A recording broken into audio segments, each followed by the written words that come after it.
Hi guy welcome to Pakistani father and son reaction. तो यार मेरा नाम वजाद है नाम यार। मोदी जी के द्वारा भारत में भाई साहब बनाए जाने वाले ऐसे बड़े बड़े ब्रिजेस जिसको देखकर अमेरिका तक के इंजीनियर्स उड़ गए हो। बहुत बड़े क्या बोल रहे हो यार? हाँ ना, यही तो मैं तो भी सुन के पाकिस्तान में तो जब बन ही नहीं रहा हो यार, कोई काम ही हमारे देश में तो नहीं आज करते हैं, देखते कौन करते स्टार्ट।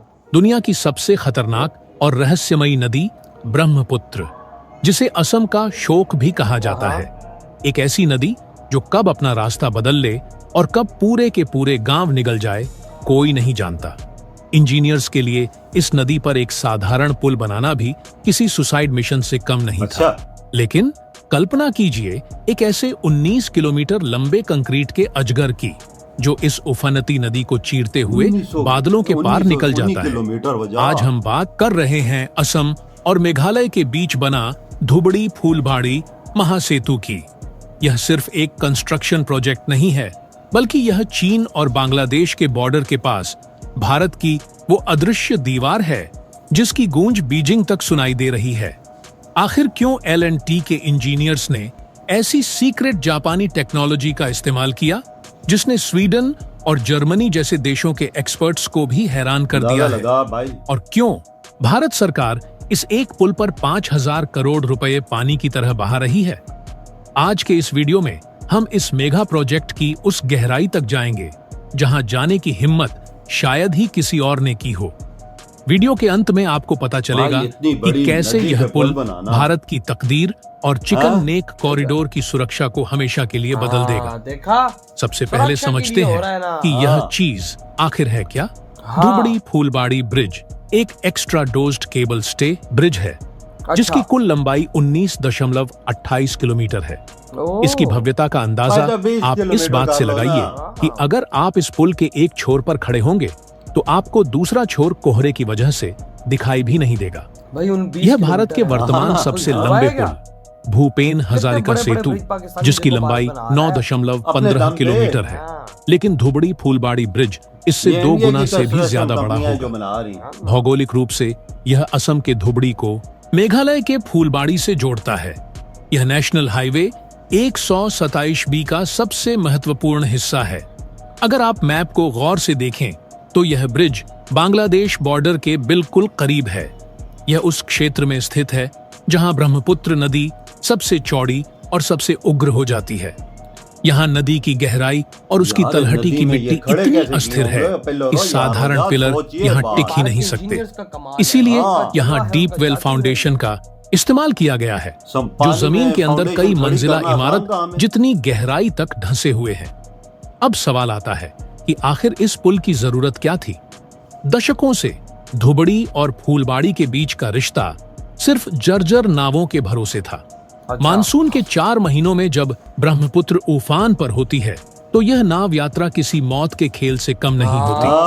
अगर आपको सड़क मार्ग से जाना हो तो आपको 212 किलोमीटर का चक्कर काटकर 8 घंटे का सफर तय करना पड़ता है। एक बीमार मरीज के लिए वो 8 घंटे जिंदगी और मौत के बीच का फासला बन जाते हैं। लेकिन यह पुल उस 8 घंटे के नरक को सिर्फ 20 मिनट की सुखद ड्राइव में बदल देगा। अब बात करते हैं उस सीक्रेट की जो सरकार खुलकर नहीं बताती। यह क्षेत्र भारत के चिकन नेक सिलीगुड़ी कॉरिडोर के बहुत करीब है।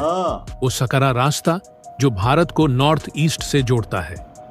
चीन हमेशा इस फिराक में रहता है कि युद्ध की स्थिति में इस रास्ते को ब्लॉक कर दिया जाए, लेकिन यह पुल भारत के लिए प्लान बी है।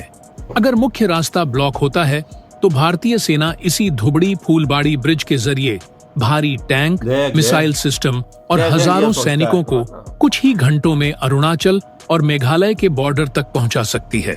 यह पुल सिर्फ जनता के लिए नहीं, बल्कि चीन के खिलाफ भारत का एक साइलेंट डिफेंस एसेट है। लेकिन इस पुल को बनाना उतना आसान नहीं है जितना हमें लग रहा है, क्योंकि ब्रह्मपुत्र के सीने पर 19 किलोमीटर का ढांचा खड़ा करना किसी चमत्कार से कम नहीं है। L&T के इंजीनियर्स के सामने 3 बड़ी चुनौतियां थीं। पहला, ब्रह्मपुत्र का बहाव, जो कि इतना तेज है कि वह कंक्रीट को जमने से पहले ही उसे बहा ले जाती है। दूसरा, नदी की गहराई में मिट्टी नहीं बल्कि गाद है जो स्थिर नहीं रहती। तीसरा, और सबसे खतरनाक, यह पूरा इलाका सेस्मिक जोन 5 में आता है, अच्छा। यानी दुनिया के सबसे खतरनाक भूकंप क्षेत्र में। लेकिन यहाँ भारत की मदद के लिए आया Japan. Japan international cooperation agency ने अच्छा, न जो केवल जापान है, 4,997 करोड़ रुपए की फंडिंग दी, बल्कि अपनी एंटी सिस्मिक टेक्नोलॉजी भी साझा की। इस ब्रिज में एक्स्ट्रा डोज्ड तकनीक का इस्तेमाल हुआ है। इसमें केबल्स का एंगल इतना सटीक रखा गया है कि अगर रिक्टर स्केल पर 8 की तीव्रता का भूकंप भी आए तो यह पुल झूल तो सकता है, लेकिन टूटेगा नहीं। इसके पिलर्स को ये बनाने है के लिए भारत और जापान विशेष की प्रकार लड़ाई। के सेल्फ कॉम्पैक्टिंग कंक्रीट का इस्तेमाल किया गया है, जो पानी के अंदर भी अपनी मजबूती नहीं खोता। यही तो क्या भारत और आप जापान जानते की हैं लड़ाई है। जापान भारत के नॉर्थ ईस्ट में इतना निवेश क्यों कर रहा है? इसे कहते हैं इंडो पैसिफिक स्ट्रेटेजी। जापान चाहता है कि भारत की कनेक्टिविटी म्यांमार, वियतनाम और थाईलैंड तक मजबूत हो, ताकि चीन के वन बेल्ट वन रोड को काउंटर किया जा सके। यह ब्रिज उसी ग्लोबल पॉलिटिक्स का एक हिस्सा है। इस प्रोजेक्ट का निर्माण national highways and infrastructure development corporation की निगरानी में हो रहा है, और इसका कॉन्ट्रैक्ट मिला है भारत की सबसे भरोसेमंद कंपनी L&T कंस्ट्रक्शन को।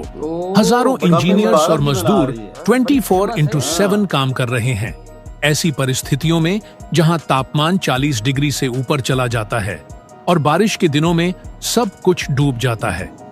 अब सवाल है कि यह कब शुरू हुआ? इस प्रोजेक्ट की आधारशिला 2021 में रखी गई थी। लेटेस्ट ग्राउंड रिपोर्ट्स के मुताबिक 75% से ज्यादा काम पूरा हो चुका है। नदी के बीच में पिलर्स की कतार लग चुकी है। आधिकारिक डेडलाइन सितंबर 2028 है, लेकिन जिस रफ्तार से प्री कास्ट सेगमेंट्स को जोड़ा जा रहा है, एक्सपर्ट्स का मानना है कि 2027 के अंत तक देश के प्रधानमंत्री इस पर तिरंगा झंडा लहराते हुए इसे राष्ट्र को समर्पित कर देंगे। जब यह पुल खुलेगा तो सिर्फ गाड़ियां नहीं चलेंगी, बल्कि नॉर्थ ईस्ट की किस्मत दौड़ेगी। यह पुल भूटान, भारत और बांग्लादेश के बीच एक सीधा कॉरिडोर बना देगा। भूटान का पत्थर और नॉर्थ ईस्ट की चाय सीधे बांग्लादेश के बंदरगाहों तक पहुंच सकेगी।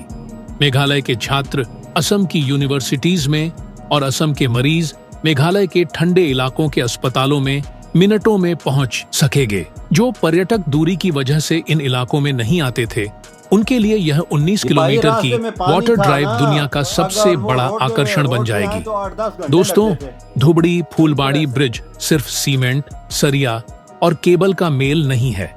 यह भारत के उस साहस की कहानी है जो चुनौतियों को अवसर में बदलना जानता है। यह प्रमाण है कि हम अब किसी से पीछे नहीं हैं। यह नॉर्थ ईस्ट इंडिया की इकोनॉमी को एक नया बूस्ट देगा। किसानों को अपनी फसल बाजार तक पहुंचाने में आसानी होगी, मरीजों को समय पर हॉस्पिटल पहुंचाया जा सकेगा और स्टूडेंट्स को बेहतर एजुकेशन के अवसर मिलेंगे। यह ब्रिज भारत की बढ़ती ताकत और आधुनिक विजन का प्रतीक है। जब आप इस 19 किलोमीटर लंबे महासेतु पर अपनी गाड़ी दौड़ाएंगे तो याद रखिएगा कि इसे बनाने में उन हजारों गुमनाम नायकों का पसीना लगा है जिन्होंने ब्रह्मपुत्र की लहरों से लोहा लिया है।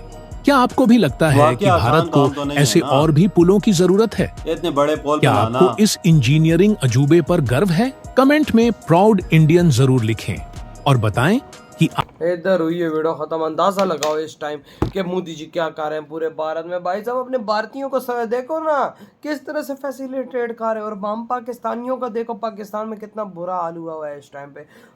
इस टाइम वो मोदी जी काम भारत के अंदर कर रहे हैं कि मेरी जनता भाई साहब उनको दिक्कत ना आए, उनको मुश्किल ना आए। जहां पर 8-8 घंटों का सफर था, वहां पे मोदी जी ने ये चीजें करके भाई 20-20 मिनट का कर दिया। अंदाजा लगा 20 किलोमीटर लंबे ब्रिजेस उन्होंने बना दिए कि मेरी जनता 8 घंटे का सफर घूम करना करे, बस 20 मिनट में उधर पहुंचे। और वो देखो कामयाबी मिली। आसानियां पैदा कर रहे हैं अपनी आवाम, अपनी जनता के लिए। चिकन नेक को प्रोटेक्ट करने के लिए उन्होंने ब्रिज बना दिया। भाई साहब, जापान के साथ मिलकर मोदी जी ने ऐसा ब्रिज बनाया कि 8 किलो भाई साहब 8 की गति से भी अगर तुम्हें आता है भाई साहब भूकंप आता है तो तब भी नहीं मसला। आप अंदाजा लगा ले वजह इंडिया क्या कर रहा है।